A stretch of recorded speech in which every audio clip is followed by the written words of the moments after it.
Thank you very much for having me here today. Over the next 50 minutes, we've got a lot to get through. And my hope is that you're going to have a lot of questions to ask. If you do have any questions, please just drop them in the chat box and I'll get back to you at the end. Now, I've been in the well-being industry, or the fitness industry as it was when I started, for over 30 years, and I pretty much worked in every part. So very much from grassroots up, starting in reception. That was while I was an actress. So I'm also going to be bringing into this talk some of the things that I've learnt from being an actress and also from being a course director at Faster Health and Fitness. We're going to be talking about osteoporosis, and it's a bit of a big topic because 1 in 5 people will experience osteoporosis. That's a lot. And yet the advice of how to reduce the risks of getting osteoporosis in the first place, or what to do if you have osteoporosis, hasn't actually changed when you look at the research in over 30 years. So that advice is don't smoke, limit your alcohol. Better still, don't drink alcohol, but have a healthy, balanced diet with more plant-based. And the other big thing is move more. And the reason for that is as we move, what we do is we stimulate those cells that are responsible for strengthening our bones. So we put that tension through that bone. So what I want you to do for me is I want you to stomp your leg. Give me a stomp. That's it. And now give me a stomp on the other side. Excellent. That's exactly what my daughter used to do when she was growing up. Now we've done a stomp, I feel better because we brought a bit of movement into it straight away. So my passion, my bias is all around movement. I'm not a medical doctor, so I'm not going to be looking at the medication that you can take for osteoporosis. What I'm going to be getting excited about is how we can build games that help our clients reduce the risk of falling.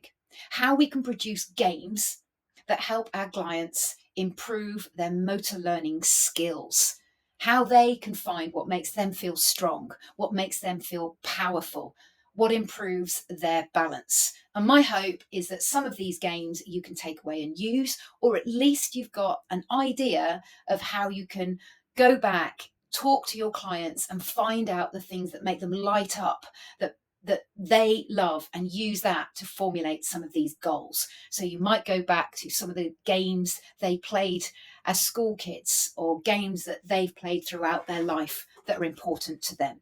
But before we do any of that, I'd like to take a step back for the moment.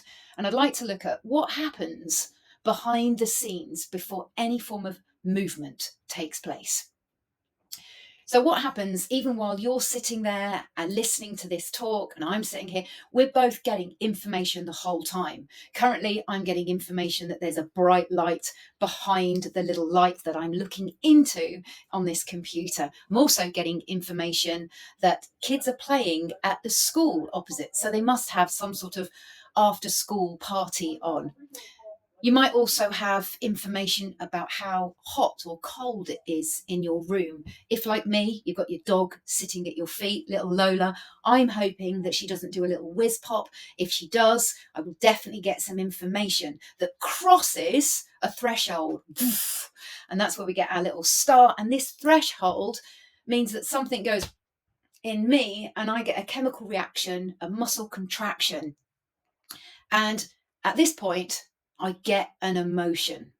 And if this emotion is from Lola doing a little whiz pop, then very, very quickly, my brain has to go to think about what the next call of action is. So it goes through cognition, and it would very, very quickly, like the Matrix or ChatGPT, it would go through, have you ever been in a scenario when someone's done a whiz pop before? Was this a really strong toxic smell? Should you get out of here at pace?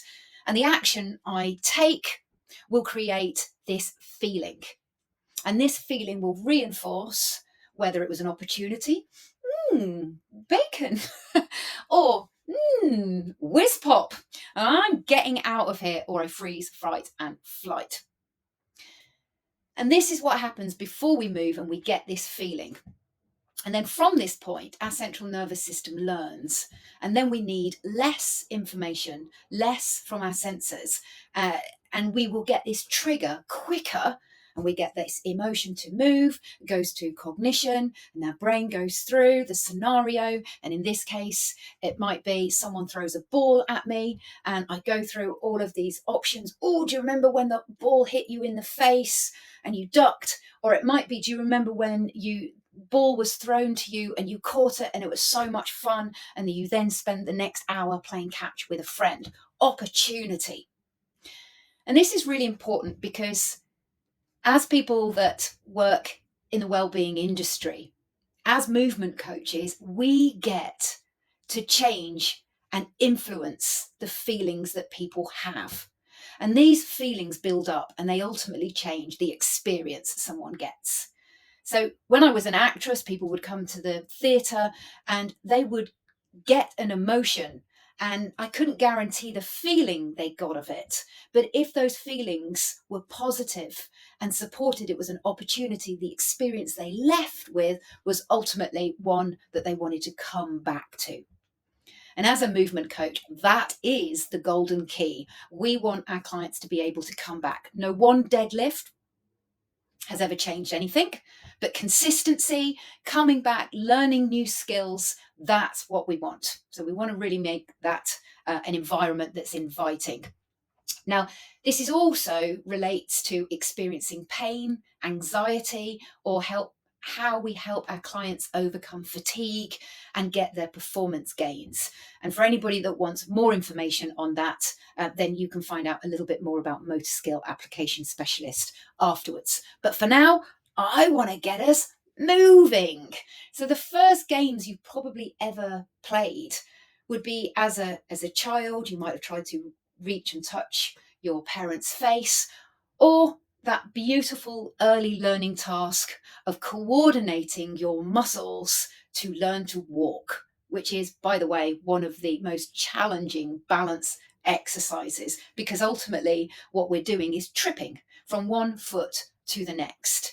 All the while we have to work out how we can respond to our center of gravity shifting.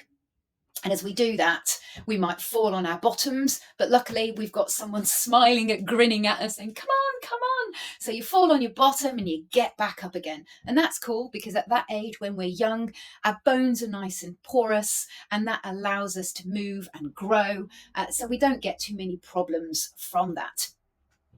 And then as we develop these skills, we get good at walking, we start to want to be able to run, and we want to maybe able to play other games like soccer or football, as the Lionesses are doing so well, or maybe it's pickleball. So you start to continue to develop those motor skills. And the great thing about games like football, like pickleball, we know what success looks like. In soccer, we know that we need to kick the ball to enough people in our team, travel that ball to the other side of the pitch, and ultimately get it between the post and score a goal. And we need to do that enough times until we've got more goals than our opponent. And we can use this principle with our clients to help create movement opportunities. It doesn't need to be as complicated as soccer. It could be as simple as, I want you to take these different coloured bean bags and put them into the matching coloured bins or cones, that type of thing. It could be a nice, simple game. But as we're doing all of these movement games, from a child, our bone mineral density is changing. It's developing. And inside, we've got these osteoblasts that kind of build up our skeleton, if you like. They're like people that are responsible for building the building, the house. And then we have the osteoclasts, and they're busy getting rid of unused buildings and scaffolding. And ultimately, they come to the point in our 20s, between our 20s and 30s, where they're at their optimal peak. And this is where the osteoblasts and the osteoclasts are working in perfect harmony. And from that point, things start to change kilter again, and we start to become a little bit more porous. And there's a sharp decline. And what happens in the sharp decline through menopause, 12 months after our last menstrual cycle, and if you want any more information on that, I hope you come and join me for that particular session. But 12 months after our last menstrual cycle and the 5 consecutive years, our estrogen levels drop. And this can impact the balance of osteoblasts and osteoclasts. So the osteoclasts become way more active, pulling down our structure, than the osteoclasts that build it up. But the great thing is, as we learned in the very beginning of this talk, one of the things that we can do for bone mineral density is stimulate the osteoblasts, that bone density growth. And we can do that by transmitting force through our bones. And we're going to look later on at specific types of movement that we can do to help with that. Now, there's also a bit of a diagnostic gap, and that's because those people that get tested for osteoporosis tend to be those people that have fallen. And it turns out that more women fall than men, particularly under the age of 60. It starts to change again as we go into our 70s. But younger than 60, more women tend to fall. And this is quite interesting. I don't have all the answers on this, but from some of the research studies that I read, there were some suggestions that although this is now beginning to change, for a long time, women haven't had the same access, the same opportunities at developing their motor learning skills. They don't get the same rich opportunities as men to try a whole heap of different sports as young growing boys do. So hopefully that can change. The other thing is that culturally, women tend to be more of the carers within the household. And as their time is spent looking after elderly relatives, then they don't get the time to continue being active, maybe on the golf course or playing tennis, those types of things. That could have an impact on why more women fall and don't maintain and have those motor learning skills. This is Karen, and she is a client and now a personal trainer, a faster trainer expert. She came to me 10 years ago after she had just been diagnosed with osteoporosis due to going through menopause early. And she wondered whether I could fix her. At the time, she was also in chronic pain. So I thought that was quite strange because I didn't think you needed to be experiencing pain with osteoporosis. I mean, many of us have heard that it's the silent killer. I would say that probably isn't a great statement to share, particularly now we understand that cycle of what happens when we hear words that might reinforce whether a feeling is an opportunity or a threat. And there's a vast amount of research studies that will suggest that if you say words to someone that are fearful and they believe you because you're a doctor or a therapist, those words, they can create fear, and that fear can actually induce pain, can be an absolute causation of pain, which is one of the reasons I try and make sure that I take out the words like tight, weak, dysfunctional, and replace them with good in a short range or good in a long range, and really try and think about the words that I use to support building my clients up. But what I can't do is fix. We're not here to fix. So I said to Karen, what I think we can do is we can find more pain-free movements, and we can find more movements that you can do. How does that sound? And she's like, I would love that. So I wanted to find out what it was that she'd really like to be able to do. Turns out she wanted to be able to do monkey bars. Okay. And she wanted to be able to do a back bend. So I thought, right, well, I'm going to need to go and have a look at the research to this. But one of the things I found out on the way was a loss of bone density is responsible for only 15% of fractures from what we call low trauma falls. So falls that happen from a low height between the age of 60 to 80%. So that's pretty interesting. So the next step was to go through and use the faster process that I now teach. And that is, first of all, can we help the person? Do I need to refer out? But I'd got the diagnosis, so I knew what I needed to go and look at. And then we go to the research. And we need to look at the balance of quality research to inform how we put our game together. Then I'm going to look at my client's skill, what they can do, what they're capable of. So give them an assessment, measurement, and then think about, right, now I can use this to start thinking about the types of games that are going to get my client into a back bend or getting over those monkey bars. But importantly, I wanted to go to the research and find out if there was anything that I really shouldn't be doing. Now, the types of movements you might want to have in your program or your game are going to be dependent on what your client wants to be able to do, what their actual movement outcome goal is, and to look at what their skill level is. And then you get to choose a game that requires the right sequencing of that muscle with the right power output at the right time. So using your skills of biomechanics to make sure that if you want to get flexion, abduction, external rotation in that right hand, you get a ball and you throw it over the side that way. So you can match the movements that you want with that game. And then you then need to make sure that you're matching the right energy system. So how long do they need to be able to do this task, this game for? So if my mum was looking at gardening, then I would like to look at using energy systems like aerobic that she could keep going for longer to get her best performance from. But the first thing was I needed to know a little bit more about osteoporosis, because I kind of know about bone mineral density, but I wanted to know, well, at what point does that become osteoporosis? And is it something that we should be super scared of? And how could I ultimately help Karen? So obviously she had been for a DEXA scan. Now the DEXA scan is the gold standard currently when it looks at diagnosing osteoporosis. And the way it works is your optimal that we looked at age 30, that is the gold standard. And anything that drops below that is going to give you a T score. And when it gets to a point where it's minus 2.5, that's when it's classed as osteoporosis. But it's funny because, like, if you're in your 50s and your 60s, surely we should be looking at, well, what are the bones of a fixed 50, 60-year-old like, rather than looking back at this arbitrary point in our 30s. But that's just my thought process. But that's the system. Now, we used to look at the point between the optimal and our T-score of 2 minus 5. That point in between used to be what we called osteopenia.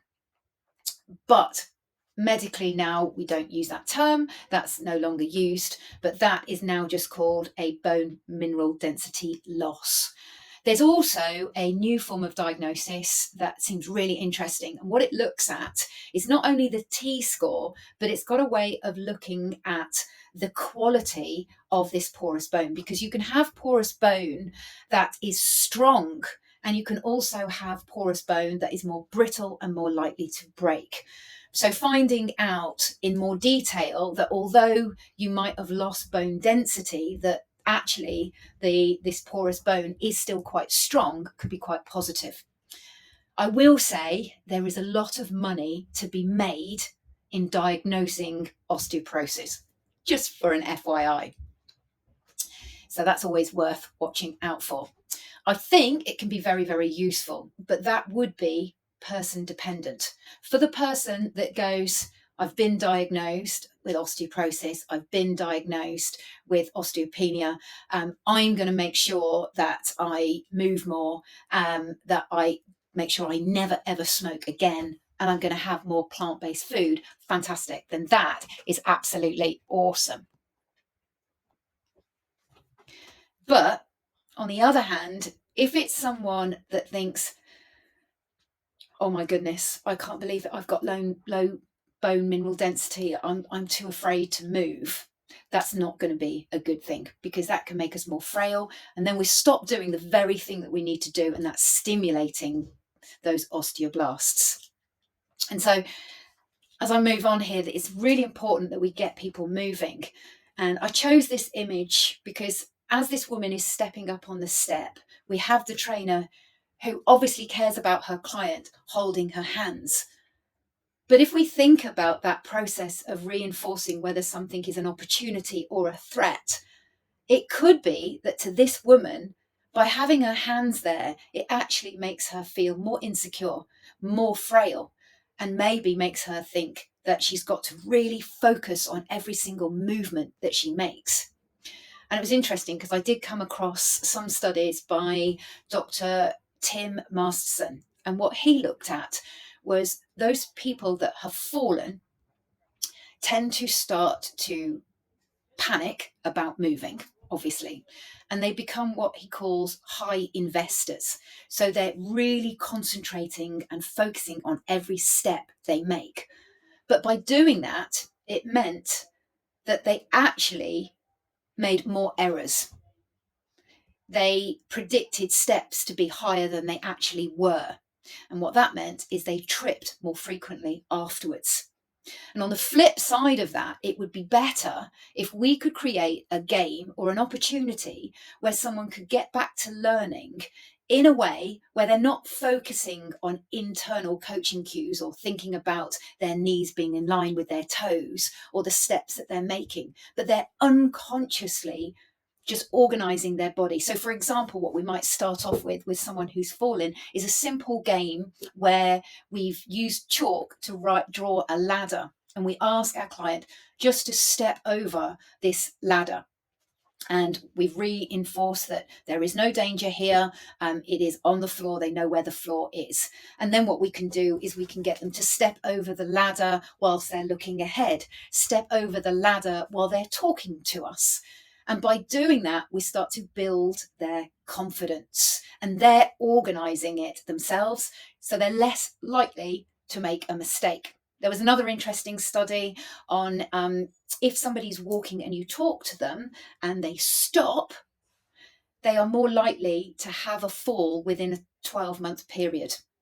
And what it's showing is they are focusing too much on their action. So if we can again bring in some unconscious games that can get them challenging their cognition, developing their motor skills, that might be super, super helpful. So how do we look at falling, and what is the risk of falling? Well, it looks like over 30% of individuals over 60 fall each year. That's quite a high number. But what was really interesting is 40% of these falls comes from balance related issues. Balance related issues. 14 million deaths, that's 1 in 4 Americans die each year. But these could be prevented just by helping someone improve their balance, which is massive. One study I read, which came from the osteoporosis, the emperor has new clothes, talks about how we get into our 60s, the increased risk of falling from loss of bone density increases twofold. But the increased risk of falling from balance related issues increases 13-fold. So it starts to make me think, actually, although we need to know what types of movements we can do to improve bone density, we also really need to be looking at what movements, what games we can do to help our clients improve their balance skills and make sure they don't fall over in the first place. So just to reiterate, the vast majority of age-related rise in hip fractures, which is the worst break, appears to have nothing to do with measured bone density. And the reason we're so concerned about a hip fracture is 50% of those that get a hip fracture in their 60s don't regain independence. And some of the other figures around those that die within 12 months is quite shocking too. So I think we can look at ways in which we can help improve bone density. We can reduce the risk of falling by getting really good at moving and improving our balance skills. Now, some of the studies I came across that helped with improving bone density was interesting. Walking, just going for a walk, is often prescribed as a way of improving bone density. But in actual fact, it had very little impact on improving bone density of the spine or the wrist. On studies of over 6 months, it had a little bit more impact on improving the bone density around a hip. So that's good. But better still would be a brisk walk. So just by adding a little bit of attitude or maybe the odd stomp in there would be better.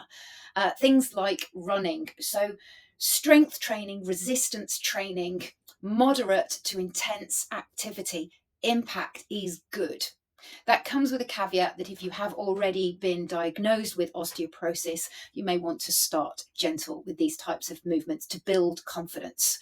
But what was really interesting is things like cycling and swimming, not so good.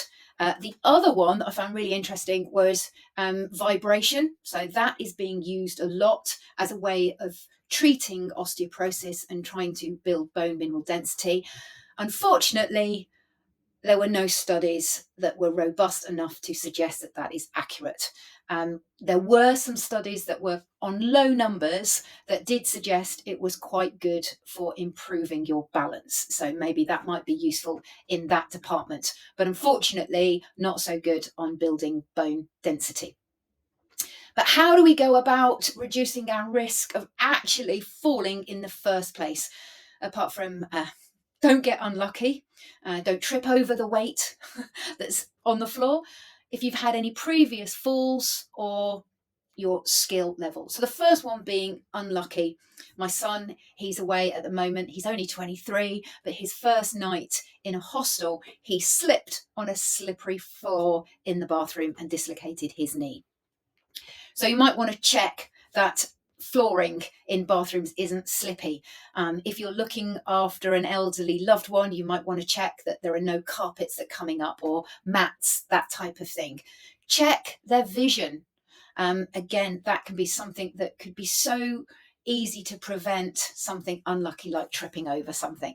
Check any medication. So check any medication that might be influencing the inner ear and causing balance issues. My mum, turns out, she couldn't see very well. She's just had a cataracts done. So if as soon as I knew that, I was like, you have to go and get that seen to straight away. In a gym, incidentally, it's the biggest way of reducing a risk of injury is putting your weights away. So that would be a good one to take away regardless. The other one is a previous fall. If you have had a previous fall, this does mean that you could well be the type of person that becomes more anxious about movement, and therefore you start to overinvest, just like someone who is a sports athlete, that when the pressure's on and they need to take that try and everyone's looking, or just me when you're 12 and it's rounders and it's your turn and I completely miss the ball because I'm so focused on trying so hard, I get it wrong. And so a previous fall can increase the likelihood and the risk of falling. But the good news is, if you get involved and you create a game where they can unconsciously develop their motor learning skills, you can reduce those risks. So take away any of those internal coaching cues like knees in line with toes, shoulders pulled back and down, and actually just say, go and fetch that blue cone and bring it back and pop it into the yellow bucket. Go. Just simple things like that. And then we can have a look at how skillful we are. This will be our ability to move, to coordinate our motor learning skills. And we can make lots of different games to really help improve those motor skills. We talked about stepping over a ladder, or that ladder could then become a small step or a hurdle. And the better we get at creating games that are really meaningful to our client, that give them the skills that they need in life to be able to stop, handle their center of gravity changing, to be able to stop and turn, the better it's going to be. Now, this paper was quite interesting, going back to bone mineral density. It's a study about impact, and it took a group of women and they got them to hop 50 times every day on one leg, using the opposite knee as a driver. And those women that were in the group that hopped every single day, 7 days a week for 6 months, improved their bone density around their hip. Yay! But unfortunately, if you didn't do it for 7 days, it didn't work. If you did it for 4 days, it didn't work. But if you got yourself a weighted vest and hopped 3 or 4 days a week, you did get the same bone density improvement in that hip. Yay. But unfortunately, when I took a closer look at this study, and this is something we have to be careful of when we're looking at research, the study was done on the wrong age group for most of the people that I'm working with. It was done on 40 minus 10 years or plus 10 years. So unfortunately, most of the clients that I work with are already in their 60s or above. But still, I thought it was a great little study.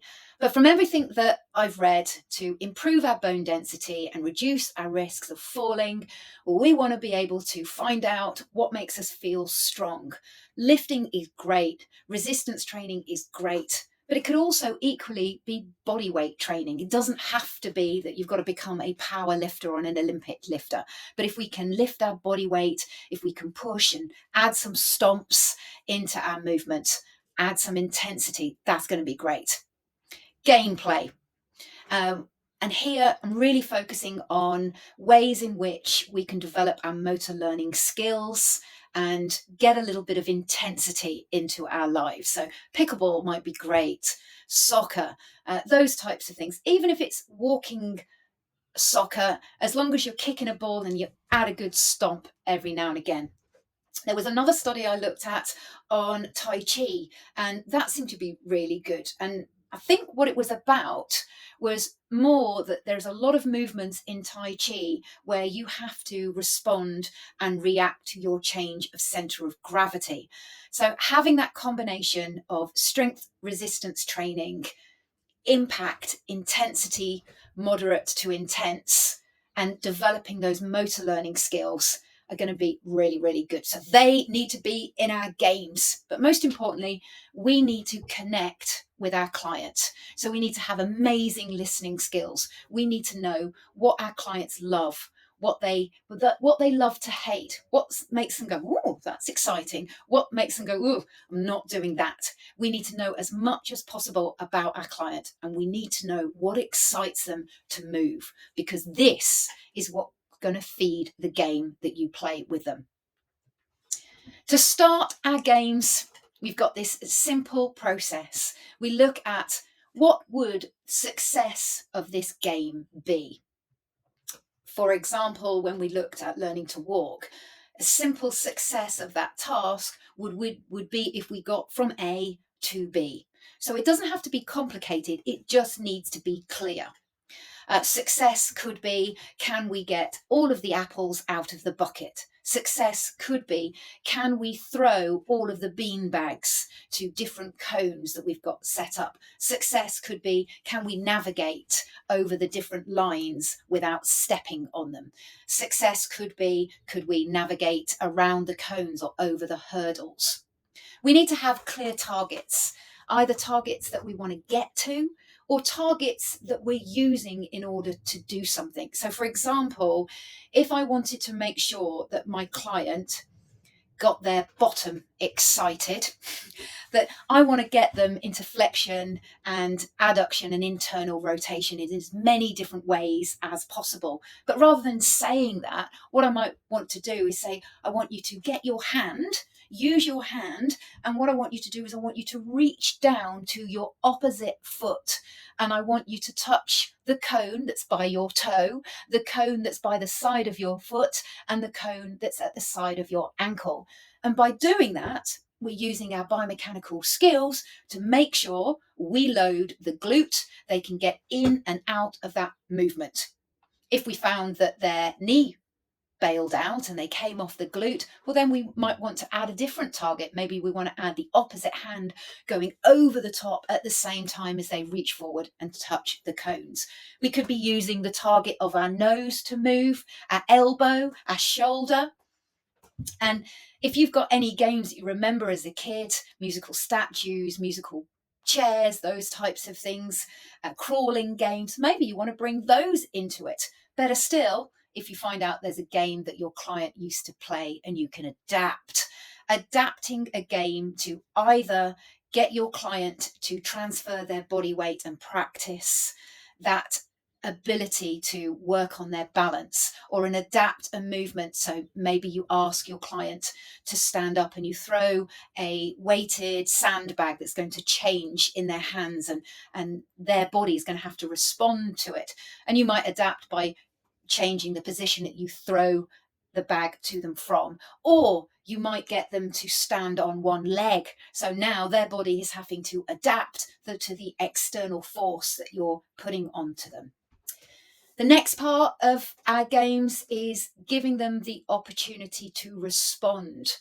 So when someone's learning to walk and they wobble, that wobble is a sign that the body now can self-organize and develop those skills. If you see someone that you've asked them to step forward, reach with their leg and the opposite arm to a cone, as they do that, say their knee starts to wobble, maybe then you want to give them some feedback and say, I want you to do this, but this time I'm moving the cone in slightly, and now I want you to take that step forward, reach the cone, and watching then whether they still wobble. And if that wobble has come out, now we can take the cone back out.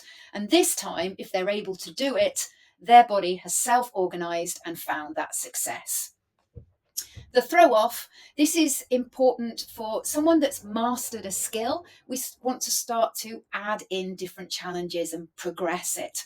The throw off for someone who's walking could be as simple as getting them to talk, that type of thing. One of the studies, I forgot to mention this earlier, that I looked at was the sit to stand test. And that is, if you get your client, so the simple game is they're in a chair and they have to get up and walk forward 10 feet and get back into the seat. And if you can do that in less than 10 seconds, great. If it takes you longer than 10 seconds, that's a higher indication that you've got a higher risk of falling within 12 months. I would say that I would probably need to look a little bit more at the research around that, because possibly you could improve those skills of just doing the sit to stand test itself. But simple tests like that can become games as well. The other one that is super important is removing fear from our clients with regards to falling.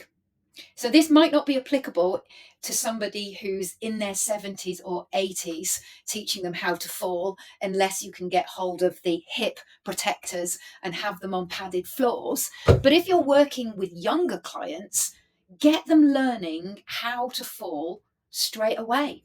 Now, if you do sports like jiu-jitsu or parkour or cricket, hockey, those types of things where you do fall quite a lot, they will teach you as part of those programs how to fall well. And we can use some of those games in our sessions to help certain clients. So that's exactly what we did. We tried to make sure that we weren't using our wrists to hold that fall, that as quickly as we could, we rolled onto that shoulder to protect our hip. So here we've got a couple of games to get comfortable. Rolling down a hill, so there's the assistance of the hill. And now I'm rolling from one cone to the next, putting on a little hoop.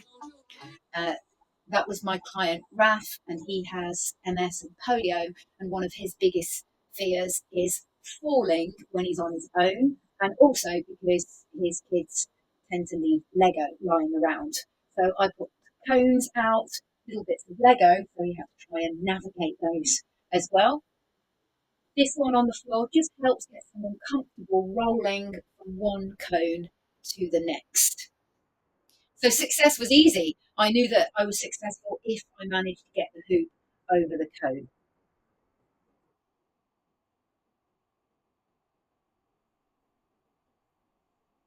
This particular games here are all about navigating different cones, different hurdles, but not using internal coaching cues, allowing my client to self-organize. You could see in some of those videos, they were stepping on uneven surfaces. Sometimes they were having bags thrown at them, so they had to react to that external force and then move on and navigate over the hurdles. Now with this video, I would like you to have a little guess of why I might have chosen this. Which activity was meaningful to my client here? So they're running around, moving lots of different cones. They're now on their knees. So if you guessed gardening, good job. So my client loves going to the allotment, and she was very, very worried about falling over after a previous fall. So I wanted to give her some different tasks that felt like the allotment, that were a little bit more fun. The viper, I think that was a bag of potatoes, but I'm not entirely sure on that. If I had a wheelbarrow, I would have definitely used that then. On the previous one, I used a ball with my client Hina, and the reason for that was finding out that she used to play basketball. So again, it's all about finding out what is meaningful to your client. So I wouldn't suggest that you use these specific games, but you start to think about the tasks, the things that your clients enjoy, and then develop the game around that. There are different types of games that we can use. They can be driven around a target, getting to a place or from a place or to there and back again. It could be an obstacle game where you have to navigate around cones, over hurdles, through narrow lines, stepping over a straight line. It could be quantitative. So that would be something that has, you've got to do this number of times, or you need to get all of these different bean bags, these 12 bean bags, to these 12 different stations. That type of thing. One of the ones I did more recently was as simple as getting the cooking apples out of the bucket and putting them into different coloured cones. And they had to do that as quickly as possible. Reaction. So that could be, maybe you've got different stations or different cones, and every time they get to a blue cone they need to shout out yay, and every time they get to the green cone they need to squat. Every time they get to the yellow cone maybe they have to do a stomp, and then maybe if you want to play around with cognition they have to reverse that in the same order, so yellow, green and blue. But you can get really creative at that. Or it could be, I want you to run until I say stop, go. Playing around with their deceleration and starting ability. So that's always good fun. The next game that I chose was all about getting my client to navigate on the floor. So she's already low down, so there's no risk of falling here, but keeping tension through her arms. And I was calling out different colours that she needed to go for. So we're using targets. There was a certain number of those coloured spots she had to go through. So it was quantitative and it was reactive. We also had some sandbags on there just to change that ground reaction.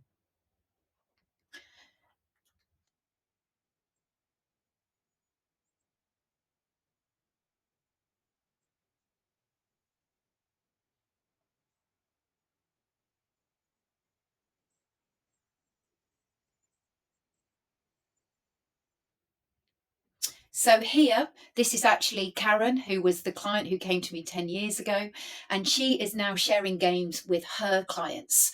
And this is Josephine, and she is 83. I've got some other videos where she's hopping, jumping off different platforms.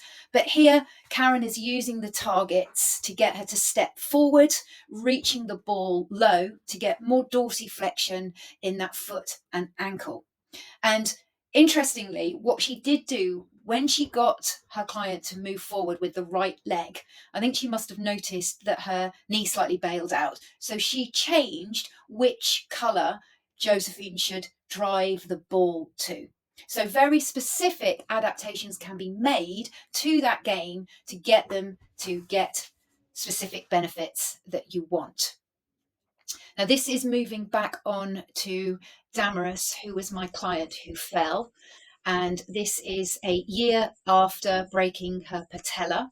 And we're working on her confidence and letting her feel strong again. So I'm using different targets on our faster training hub, the different dots, the different numbers, and you could see how that was challenging her with the weight. We were also using the cones to point to. Here she's now walking down the imaginary line, and now getting her to do that at pace.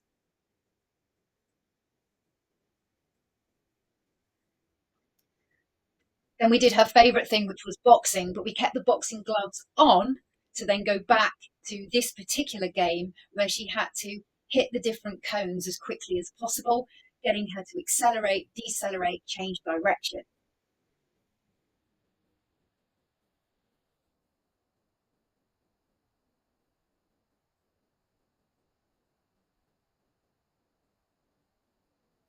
For me, the fantastic part about game is when you connect what you're doing with what your client loves, you see it in their faces and you know they can't wait to come back.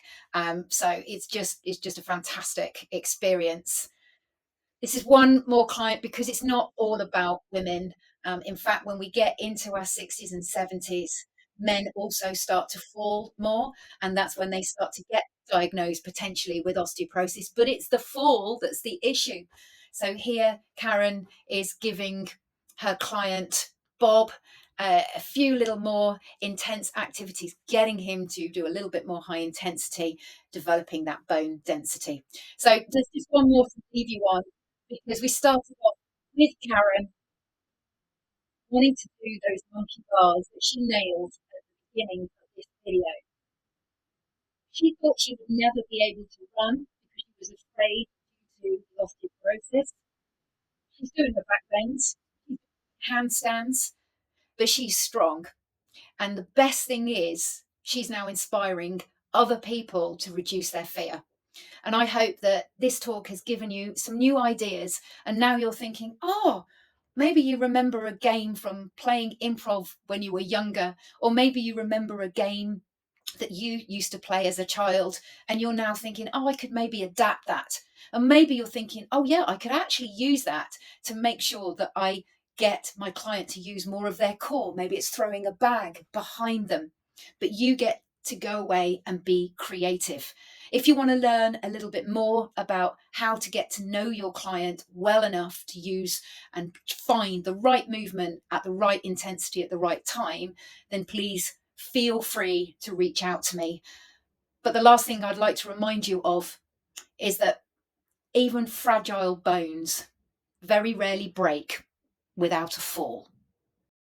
Thank you very much for your time. So now I'm excited to take any questions that you might have and to find out what you might do differently now after going through this talk with me.